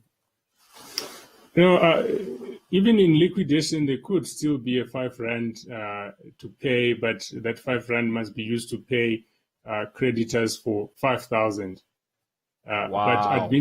But administration really is, as I said, almost like a business rescue. That, yes, the money is not there, but we could still salvage it with proper. Unfortunately, we have to use the term administration, or maybe proper governance. That sure. if we structure our priorities right and we focus energies in the right place, we can turn this situation, the clock. The 5 rand could still be turned into 5,000 rand or $5,000 or whatever. But once you get into the pure liquidation situation, it's like, no, whatever we try and do is not going to happen. The 5 rand is not going to all of a sudden turn into 5,000. So we are now going to see how best we can distribute the 5 rand to the creditors. And I'm sure you've heard the phrase, in a liquidation, you end up getting 11 cents for every dollar, that kind of thing. Yes. Yeah. So they then say, well, it won't be fair to give the $5 to one person. This is how it's going to work. Preferred creditors and all that, you get 11 cents per every dollar. The next category of creditors, you're going to get 3 cents in every dollar, that sort of thing, and distribute what's there. And you obviously rev the whole thing up, and everyone goes home, and everyone is a loser in the end. Yeah. Hey, listen, maybe we can laymanize it for people that are watching. It sounds to me like administration is when you do a trial separation with your wife. But once you go liquidation, that's when you sign the divorce papers. That's what it sounds like to me. It sounds like sometimes in administration, if your wife is separate from you, she's away from you, she forgets that you had 3 cell phones with other people sending you DMs. That in that time we can kind of still salvage something. She's with her mom. Maybe the mom counsels her. The wife can still come back. Once we go liquidation, that's divorce papers. You're losing half your property, and you can go live on the street or live in your car. Nobody cares. It is your problem from there. Would you say that's a fair way to summarize it? Yeah, in most jurisdictions, that's a fair way to summarize it. But obviously, in some, that line is really thin. You won't even notice that there is a difference. Yeah. Hey, sometimes people go back to a wife after a divorce. So I hear you. It can be blurry even in real life. So the analogy really works. Listen, this is a real world, people. Don't think divorce doesn't happen. It happens. It happens. This is not only a sports show. It's about real life. Farai, this has been absolutely incredible. And I'd like to end off on something where it affects what is the biggest brand in world football. We've just seen young Mason Greenwood. I'm not sure if you've seen this. Phil Foden. He's just been sent home. We saw now another guy at Man United who's supposed to be the captain gallivanting in Greece. He did what he did, allegedly. It's important that people hear me say that. Allegedly, right? Allegedly, he was in Mykonos. Allegedly, he was, intoxicated. Allegedly, he bribed cops. Allegedly. Phil Foden, of course, it must be a Manchester thing. I don't know. The whatever's in the water up there right now, him and Greenwood in big, big trouble. Talk to me about, Farai Razano is now the lawyer for the FA or Manchester United. Your guys break lockdown. Your guy is arrested, right, in Greece. From a legal standpoint, what are you thinking as a legal practitioner immediately? So don't worry about the brand. Don't worry about, he's immediately legally. What do you want to do? Let's start off with our man Maguire in Greece there. What is the first thing we're doing as a football club legally for Harry Maguire, who is now in a Greek jail? Well, the starting point is we want to ensure that he's not found guilty of any offense, because then, as you said, everything else will remain allegations, and then not fact, because it becomes fact when you're found guilty and you're convicted. So the immediate reaction really is to say we need to get the guy on the phone not even the guy on the phone. We need to get our lawyer here to contact his contact in that jurisdiction to make sure that he has the best defense ever that he can get, because and I think that's the next issue that you were talking about. It then becomes a PR thing, and then it becomes a commercial rights thing. So the initial reaction is the clubs or the authorities at the club would have wanted to make sure that this doesn't turn into a conviction. It remains as allegations. And obviously within the law and the ethical bounds, they would do what they want to do to make sure that doesn't happen. Okay, so now we're Manchester United. Maguire's back home. He's taken off the shackles of being a jailbird. Foden's back home. These guys are back home. Let's go internal now. I'm Manchester United. Harry Maguire, I paid a world record fee for you. What grounds do I have as Manchester United to say, Harry Maguire, you have transgressed the contract? And in fact, you know what? The money we've paid you, because of the embarrassment and the cost to the brand, we saw it with Adrian Mutu at Chelsea a couple of years ago, and Abramovich, he plays the game differently. But are Manchester United well within their rights to say, not only are we cancelling your contract, I'm not saying this is going to happen, it's just interesting to me whether it's an option. Not only are we cancelling your contract, but we want our money back that we paid you before and for all costs. Well, it's not that simple, and I'm glad you mentioned the Adrian Mutu situation, because let's suppose, even though in most cases it's almost the result, let's suppose or maybe let's just tell the story in full so that we're not accused of being selective. So the court eventually considered Harris' case. They found him guilty, which I thought was like, jeepers, if we had that sort of efficiency in the criminal justice system, would be at another level. So within a week or a week and a few days, he was found guilty, sentenced to 21 months or whatever it is, suspended for 3 years. And obviously, we now know he has appealed and he has now been granted a right to another trial. But let's suppose he did not appeal. He then accepts and says, yeah, you know what, maybe I was wrong. I accept it and I move on. And the club could not just immediately say, because you were found guilty in that country, in Greece, or therefore we are cancelling the contract. There still has to be an internal process that would be at play. And that you find that in most cases where the criminal sanction is not like an imprisonment type of case, because if the guy is imprisoned, then he's imprisoned. He can't perform his side of the contract, and probably you have to cancel. But where he's fined and so forth, you still have your own internal process, and you go through it and say, this is a breach, or it is misconduct, which may in turn become a breach for the following reasons. So most of these contracts, whether it's in sport or in entertainment world, they have what everyone loosely calls the moral clauses. Basically, you're under an obligation to behave in a certain way. So, and some of the moral clauses would say if you're convicted of an offense, then that's misconduct or even a breach. And some even go further and actually define what sort of criminal conviction. So if it's, depending on your view on crime, if there's any criminal offense that you think is less of an offense, being found drunk in public and you're found guilty, or the most heinous crimes that involve violence and all that. So depending on that, some of them would then say they can terminate the contract because it's a breach, or some of them would say, well, it is serious misconduct. And in Harry's case, I think that would qualify as serious misconduct or gross misconduct under the FAPL standard contract. So it would fall under gross misconduct.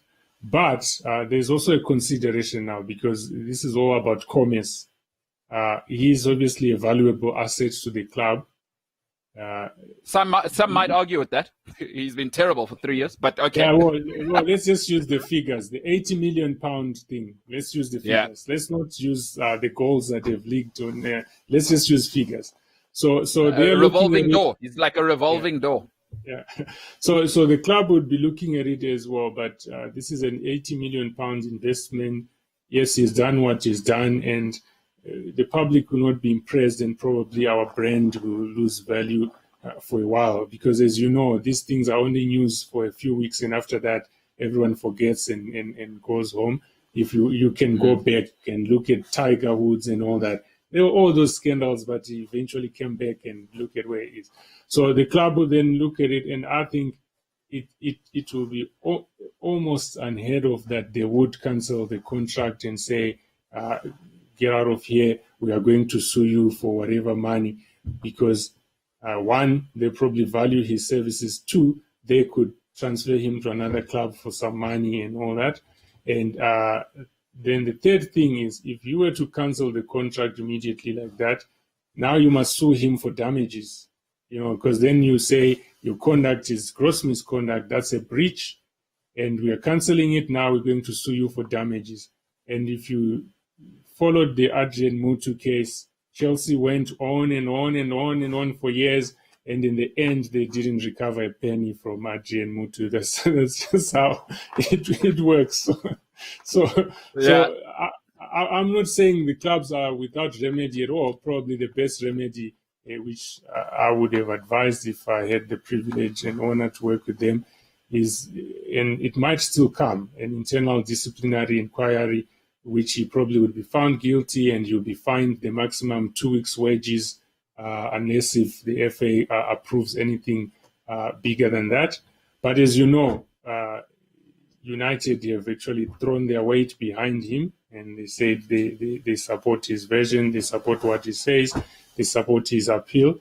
The national team, obviously, there was a bit of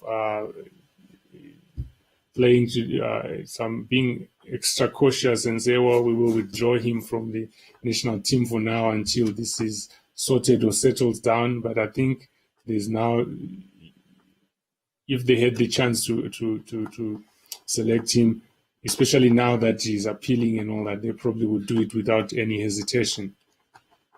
What a wild world. What a wild world we are living in where such a thing can happen. Lastly, on that case, could there be a case? Now, let's just say, I mean, I know you're a man of, you like to deal with what's happened rather than hypothetical, but we're sports fans here. We live in a fantasy world. Maguire gets found guilty. Let's say, let me play out a series of events for you. Manchester United, okay, they go, oh man, we really are unhappy with this guy and we want to let him go. We're going to sue him, etc. There's a third party to consider here. Are Manchester United obliged to pay the rest of the fee then to Leicester that they paid? Because we know that nobody pays everything up front. So let's say there's £20 million left. Could Manchester United say, listen, the product, because we saw it in the tragic death of Salah recently with that plane accident. But if Harry Maguire now can't deliver on the length of his contract, could Manchester United, from a legal standpoint, turn around to Leicester and say, hey, that £20 million we owe you, that's not on us? Or is that locked in? Do they have to pay that and it's not Leicester's problem? Well, that's an it depends kind of question, because well, some have that foresight of covering all these angles and all that. And some, when they conclude these deals, they're just focusing on the guy must come and play, we will pay. So depending on the actual wording of the contract, and I would assume the wording would have been because remember the monies that are normally paid later are almost pinned to milestones. So it's not just about the guy should be with us. They are almost pinned to milestones. If he plays so many X number of matches, if he scores X number of goals, if we don't get relegated for the relegation guys almost every year. Hey, that's real. Manchester United, that's real. So what would happen there is their agreement would say if he plays 90 matches for us in that period, blah, blah, blah. And then the real question, though, that you are raising is Leicester could come and say, hang on, we accept he didn't play 90 matches because he's not there. But why is he not there? Because you chose to let him go. And it shouldn't be our problem. He did what he did. We accept it was wrong. But in our world, probably that warranted a 2-week wages fine and the guy carries on to play. But you chose to let him go. That shouldn't be our problem. Then that starts another huge debate on the side whether Then the other one is, in most cases, these transfer agreements are tripartite anyway. It's the releasing club and the club that's acquiring the guy and the guy. And I've seen those agreements which actually then binds all the three of them, that some would then say, if this sort of thing happens and United release the guy, because he's been released because of his conduct, he's now liable to Leicester to pay the balance because he's party to the transfer agreement. Or Leicester, if I were them, I would be saying, no. Whatever happens between the two of you guys, you must fix it. We want our money from United. United can then go after the player and sort it out. And that's why you will hear these negotiations will go on for months, and you are wondering, why is it so difficult to just say X is now released to go and play for club Y? What's so difficult about that? It's those sort of things that will be at play in the background where they want to make sure every possible angle is covered so that if these things happen, they don't lose their money. Either side doesn't want to lose money. Wow, that is an interesting thing. See, this is why we need a big brain like yourself here. And I understand this example. It's like I once had my ex-girlfriend phoning me that I'm ruining her current relationship because of the trauma of being with me. And I was like, hey, that's not my problem what you got going now. So I'm more like Leicester in this situation. I totally understand Leicester's outlook. Yeah, well, I totally understand. except that it's not that simple. That I think out of your relationship, you didn't get a clearance certificate and all that, because that's where it gets complicated. That clearance certificate comes with all sorts of conditions in the transfer agreement. So yeah. No, when she took the couch down the stairs, that was the clearance certificate. That's when, yeah. But anyway, this is not about that. Anyway, I'm not ready to. Sorry, I don't know where I was going with that. I was just sharing a very private, soul crushing moment. But you know what, Farai, you've been awesome. By the way, I know you have a wife who may throttle you for giving us so much time. Do you have time to take questions? Because you will be back. Yeah, sure. But I know No, we've got some questions for you. I'm good. Thank you so much. I'm so gracious for everything you've done. Folks, thank you for sticking with us. If you're still with us, please ask your questions. I will get them to the great Mr. Razano. We'll start with Amstel Harvest. Unbelievable. What's the most interesting legal case you have ever followed or been involved in? Is the Lance Armstrong case up there? What about the Russian doping scandal? So maybe let's start with the most interesting one you've been involved in, and then maybe the most interesting one you've ever followed. Well, I don't know if I have the privilege of talking about the most interesting that I have been involved in because of client privilege and all that. So I probably wouldn't get into that, except to say it's a football case. Also involves this issue of clearances moving from one club to another. And Wow. At some point, because of these issues, sometimes people don't pay attention. If you go back to that issue of the clearance certificate that we were talking about, because the industry is such in a way that you don't need, a player would not move from one club to another unless they have a clearance certificate or they have an order from the competent tribunal that he's no longer ex-United player. He's free to join any club, and he joins whatever he likes. But it's sometimes, especially in our parts of the world, because things are still developing and all that, you have club owners that won't be willing to release players because they want to cash in on them when they actually don't have the right. So it so happened many years ago, a club was trying to acquire an amateur footballer. Amateur footballers, their registration comes to an end every season. All they had to do when the club refused to give them the clearance certificate, they just had to get the player, and then before a competent tribunal, you'll be declared a free agent, and then he can join the club you want. But the club went on to forge a clearance certificate, which they didn't need anyway. So they forged it, and then the consequences were quite dire for them. So it's one of those things. You look at it and you probably get pissed off. Okay, sorry for the language. You get really angry. No.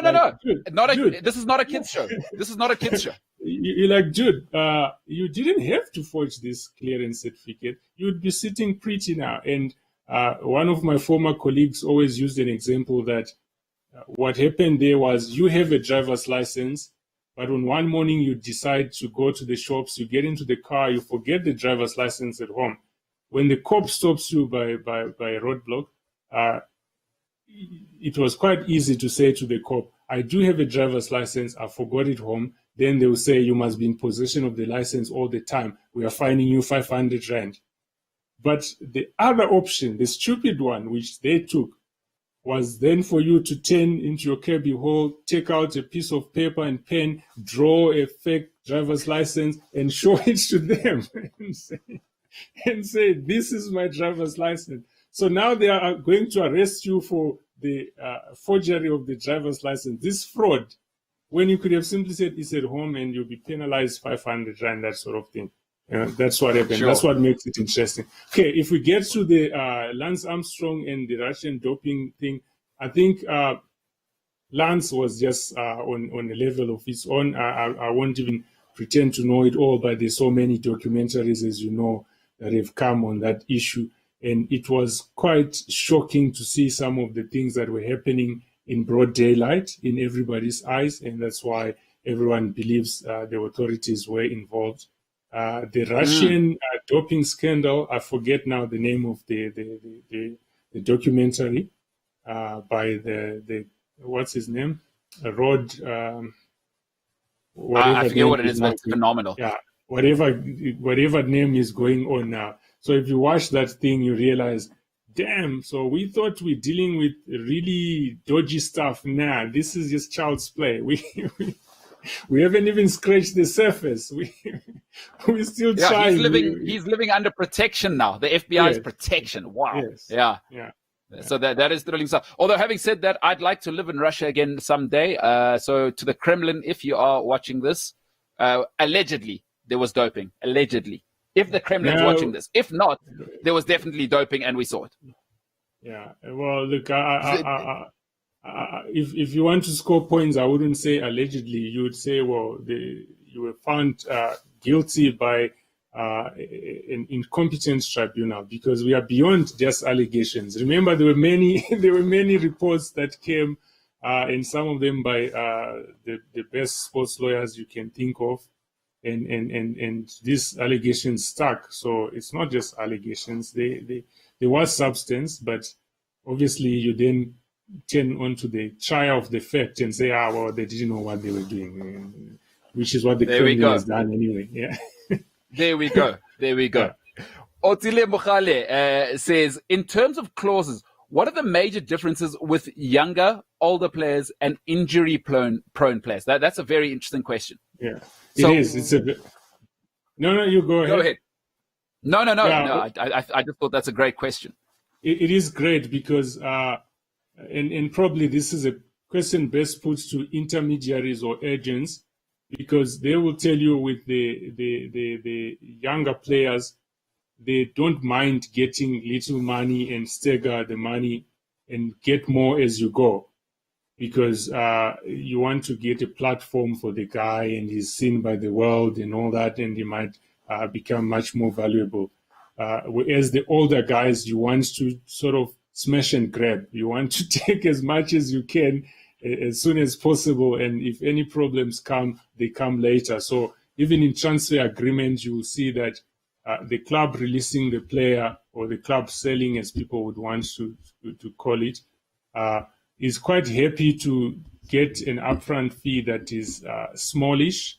Instead of insisting on $100 million or pounds, they're quite happy to take 40 now, and then say if he makes it into the main team, blah blah blah, another 45 million is in contingent payments, and then probably have a huge sell-on clause that if you transfer him to another club, we are entitled to X percentage of that.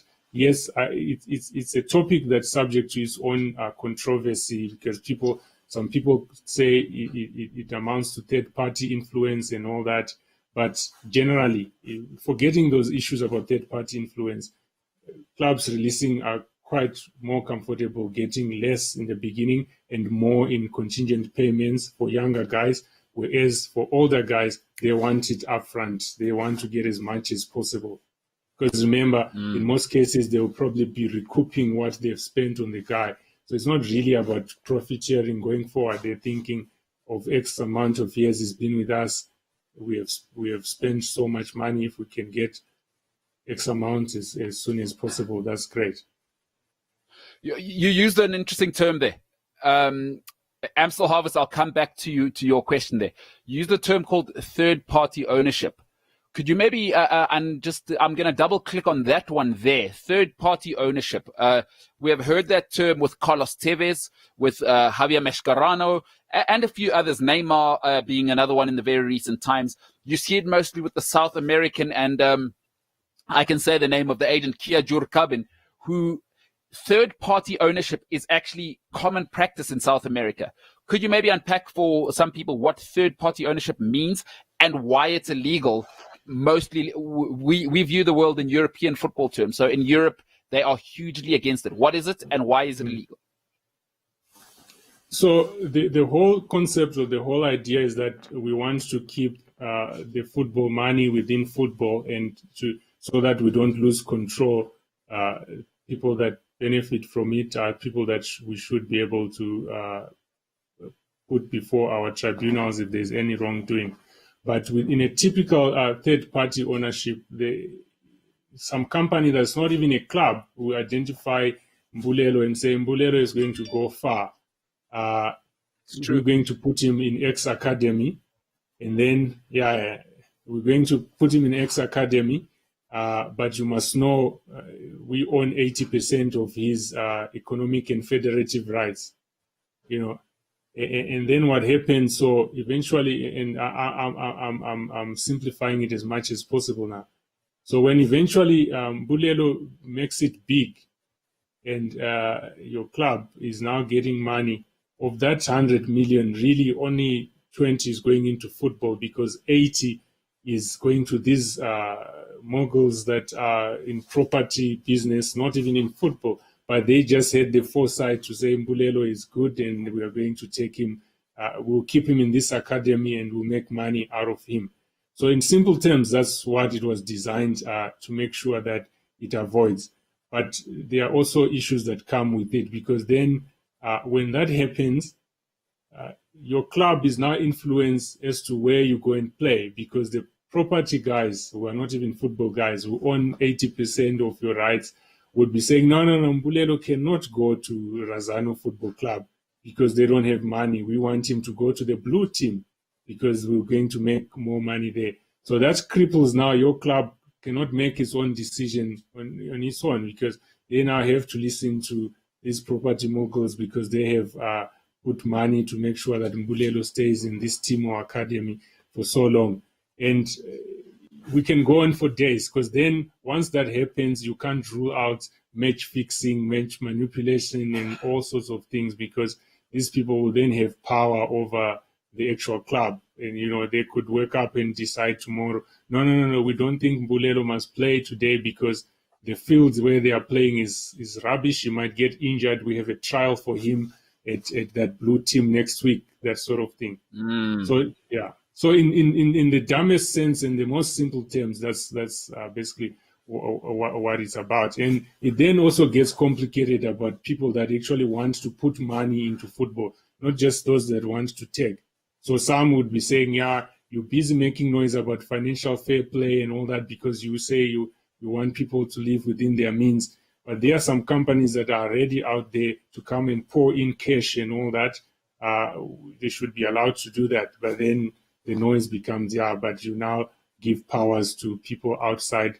You can't rule out the thing where the property mogul has interests in different clubs in different countries and is just pumping in money. By the time you realize when you are playing the CAF Confederations Cup or the UEFA Champions League, you might actually have the clubs belonging to the same person or the same people playing against each other. So Hey, that has happened, by the way. The owner of my club owned 2 football clubs. I don't want to get into it, but that has happened.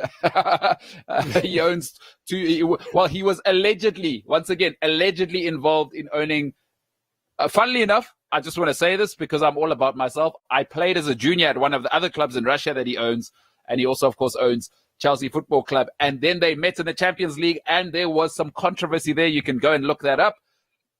I'm not saying too much more there. We see RB Leipzig and Red Bull, of course. Was there an option for a draw? Because I'm just interested. I just want allegedly. to know. I can't look. I'm not casting any aspersions. We've got Thiago Silva now. He's been the greatest owner in the Premier League. I can't. I'm legally bound not to say any more. I've said too much. I see. You signed a confidentiality clause. I see. Yeah. I would be remiss. It would be remiss of me to divulge any more. We can't ask you about the talk in the dressing room. No. This is not the place. Amstel Harvest says, in cricket, they are always very particular that there is no rule book. There are laws of cricket. What is the difference? Well, so in most cases, everything is written down to the T. It's black and white, or they call it the black letter law. It's all written down to the T. Now in cricket, it's not everything that's codified, and I think that's the term you use for the rule book or the set rules, that it's actually codified. It's almost in the legal system, you have what we call the common law, and we have what we call statutory law. So road traffic offenses, for example, are written down. You know, if you are dash millimeters of blood in your whatever blood alcohol levels, you are guilty. Whereas in assault cases, for example, it's common law. It's law that developed over custom. It's not written down that assault means clapping someone with your left and they give you the right and you clap them again. That sort of thing. So the rules and Mr. Harvest or Miss Harvest is right. Most of them are actually as per custom compared to a black letter law, where you can easily go to clause 7.1 subsection sub clause 2 further sub paragraph 4 until you get to that sort of thing. Yeah, I get you. Hey, Farai, let's take 2 more questions, Dave. I know we've got lots of questions, but Farai will be back. Otile Mukhale once again saying, weird and wonderful rules like buying a football club's Premier League status. Are they subject to FIFA rules or SAFA, or are they within the rules of FIFA, or can a FA have any odd rule they want? Now, Otile Mukhale, let me just give you some context here. If it's the Otile Mukhale I'm saying, he is a neutral party because I know he's an Orlando Pirates fan. Yeah. But there is a little bit of bitterness there because he's actually a Newcastle fan, and we know what happened with the ownership group that was pertained to come and take over at Newcastle, right? The Saudi Arabian group. I just wanted to give you some context as to what we might call the subtext here in everything you're seeing here. But it's a great question, the weird and wonderful sort of buying Premier League status. We've just seen Mamelodi Sundowns, of course, casting no aspersions. They got big bucks. They essentially have bought their status. The Glamour Boys will tell you they haven't earned it. Manchester United will tell you Chelsea and Man City bought their status. Now, are there rules against that, or can a FA have any odd rule they want? Okay, well, I'm not sure if I interpret the question the same way, but maybe we can deal with it both ways. So the way I understand this question is, well, let's not use your team. Let's go with Razano FC. Razano FC has been trying its luck in the third tier or third division for many years, but just won't break it into the second division and into the Premier League. Then they decide, well, you know what, we're not going to wait and get promotion through merit, as they call it. We are just going to see who is on the brink of going into administration or liquidation. And we say, right, we have deep pockets, short hands. Come, we'll give you some cash. You go out and we take your place. That's the way I interpreted his question. Now, but before we go into that, maybe let's just one step back. When these rules are made, and in a South African context, the PSL makes its rules, they have to be approved by SAFA. So if SAFA doesn't approve those rules, then they don't see the light of the day. And because that's the structure. So as a condition of affiliation to SAFA, the PSL must get its rules approved by SAFA. And the same applies to SAFA and FIFA. When SAFA makes its rules or changes its rules, they have to be approved by FIFA. At least on paper, that's what the structure should work. So the second part of Otsile's question, that can they just make the rules as they please? Technically, no. These rules have to be approved. But as you know, I don't know whether these people sit down and read each and every rule book that's submitted, especially if amendments are made year in, year out and all that. I raise that because then you get questions of, so is FIFA really allowing this buying of status or statuses by clubs and all that? Technically, you could say yes, because if FIFA allowed rules by SAFA that say ownership of a status or rights, a title and interest in a status can be transferred under 1, 2, 3 conditions, those rules were submitted to FIFA and FIFA was happy with it and approved it, you could then almost say any transaction that's happening where a status is sold is actually approved by FIFA because they approved the rule upfront. They don't though get involved into the meaty parts of.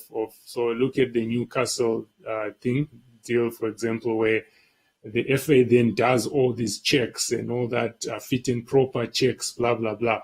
FIFA itself wouldn't get involved, but at least on paper they would have seen a rule that says before the status is sold, there will be a fit and proper check, and FIFA would have said, okay, that's quite good because at least you're going to check.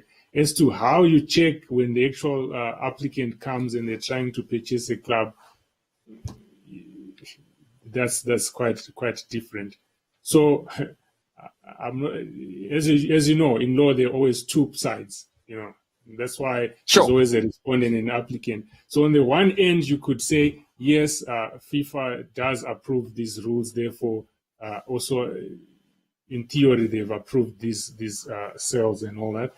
On the other hand, and therefore member associations and leagues are not doing as they please. But on the other hand, you could say, but once the rule is approved in theory, it's in abstract. They approve the rule in abstract. When the actual application comes, the league or the association doesn't rush off back to FIFA and say, right, Mbulelo Tinta is now trying to buy a club. Do you think he is a fit and proper person? Should we approve it? No, that doesn't happen. So you really don't have a clear answer whether they're just doing as they please or. But there's one aspect, though, that always comes back to bite them. So for some clubs that had previous debt and all that, or where there are outstanding obligations, FIFA might get involved because you can just imagine your club is now run into massive debt for billions. It can't pay those debts. It will just close shop, go into administration, close shop, and then tomorrow try to buy Razano attorneys for 50 Rand so that they come back and then they rename Razano attorneys to whatever. And those things, at least FIFA would be always awake to those things and say, no, this is the same people that are coming back. And if the sale has been approved, you must make sure they take over the previous obligations that they dumped and went and sort of rebranded and came back under the disguise of being a new club. Hey, Otsile, great question. That we'll circle back to that in another podcast because I think that's a great topic and we can probably flesh that out a little bit better, but great answer. Farai, before your wife finally, for the last time, leaves you, let's take one more question if you don't mind, and then we'll allow you to get back and actually see if you are still in a positive marital status. Senzo Sitebe, he says, what is your take on the whole Messi legal saga?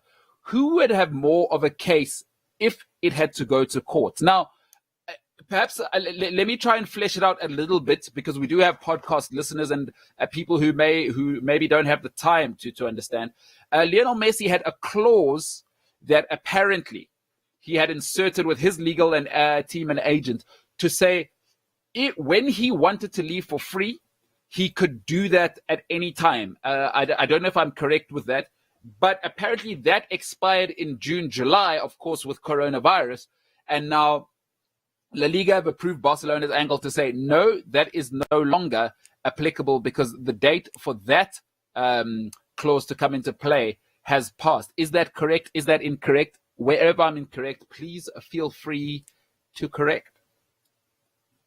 Okay, so I'm not so sure about the anytime part, but what I'm sure about is that the clause allegedly said he could exercise the option to leave for free by 10 July, I think.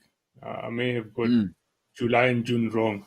2020. Yes, no, I think at least 2020 we know. So if he invoked that clause, he could leave for free, but any other time, then there would be the 700 million price tag. Small change. Yes.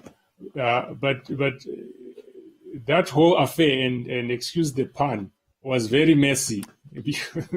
Oh, two Yes, punts. Two it punts. was very Great. messy.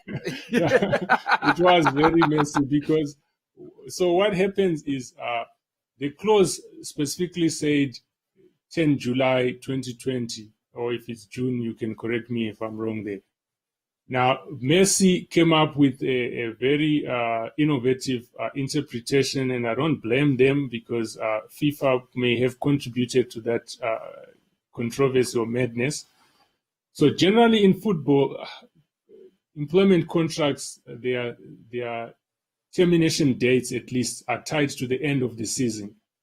So, you would find, for example, the PSL in South Africa, the rules say an employment contract must start on whatever date, but must end on the 30th of June in every respective year, because that's when the season ends. Now, Messi then said, well, look, the intention when they put the 10 July or 10 June date, I just forgot the month, I don't want to be too prescriptive here. The intention was that it's at the end of the season. Now that the season has been extended due to the coronavirus pandemic, he didn't have to exercise that by 10 July. As long as the season was still ongoing, that clause remained open for him to invoke. And this is because sometime in March, when the coronavirus became a huge issue, or yes, in March, FIFA came up with this innovative idea that they knew that some leagues would have to be extended. And at the beginning, they were trying to be sort of prescriptive and tell leagues and clubs and players that their contracts are going to be automatically extended beyond any date. They will end on the day when the league is finished. Obviously, they quickly backed off because there was huge uproar from all corners of the world. So that's the interpretation Messi and his side were trying to invoke and say, no. The date really, the intention was when the season ends. But there's a fallacy in that. And my opinion is that if it had gone to court, he would have lost 6 love. And there's a reason for that. If they wanted That's it tennis, to be... Yes. If they wanted it to be... I like that. Sorry, 6 love is the best example because in football, I can't think of a score that would really make the point. Of a trouncing. No. I like the analogy. So some people out there don't understand. You know, some people just watch football. I had to explain to the laymen out there that 6 love is tennis. Yeah. Yeah. So the reason I say he would have lost 6 love is straight sets. If they wanted it to be the end of the season, they would have simply said the end of the season. But in this case, they said 10 July. A date is a date. You can't now start saying, well, if we move the season from ending on 10 July and ends on 30 August, therefore this clause means it's still open to interpretation. It's not. So use a ridiculous example. If I say to you, I will give you something on the birth of your child, for example, that child could be born on any day, right? It's true. And if I said depends when I met my wife. Yeah. Yes. And then if I said, yes, I have calculated, I think your child will be born in October, instead of saying on the birth of your child, I'll give it to you on the 10th of October. We have a date. It's a date. So if this child is not born on that day, sorry, it's a date. A date is a date, and that's what it is. So that's why I say Messi could have lost straight sets, and 6 love, because I don't see that argument of saying, it's meant. I mean, it's simple. If the intention was the end of the season, it would have said the end of the season. Full stop. And to be honest, most of these contracts, now we have the benefit of hindsight of saying, but maybe that's what they meant. But 2 seasons ago, no one had ever envisaged that in their lifetime the league would be extended. It will stop and be extended. Maybe going forward, you see new contracts saying on the end of the season, in the event that the season is extended, on that day the season ends, just to be sure. Wow. Yeah. to cover. Hey, like it's going to have to go right down to the detail. If somebody eats a bat in Wuhan, then it's going to have to really go to that kind of detail. Listen, I think a great way, number one, to introduce you to the people, because I think you are somebody who we will bring back. Folks, there's so much ground to cover.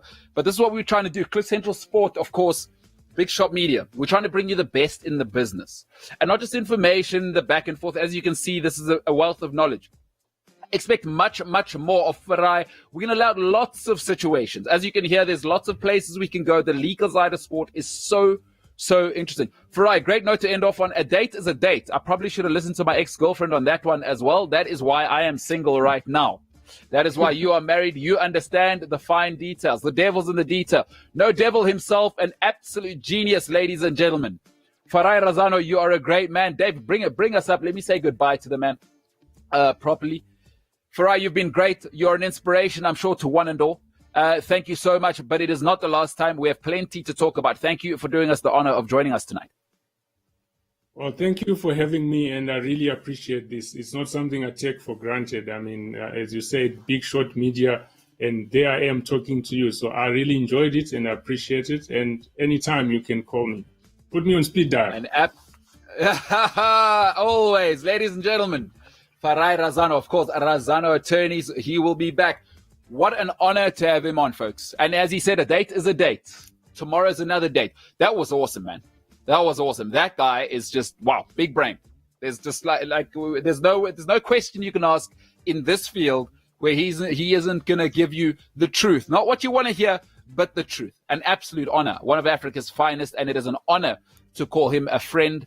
And moving forward, who knows? Keep an eye out.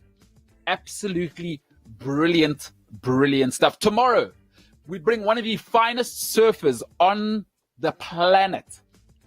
She is an absolute demon. She shreds down. She's catching what they call right-handers. Right-handers down in the Western Cape. Bianca joins us tomorrow. It is a Bianca Beitentag. Cannot wait to have her on. She is an electrification machine.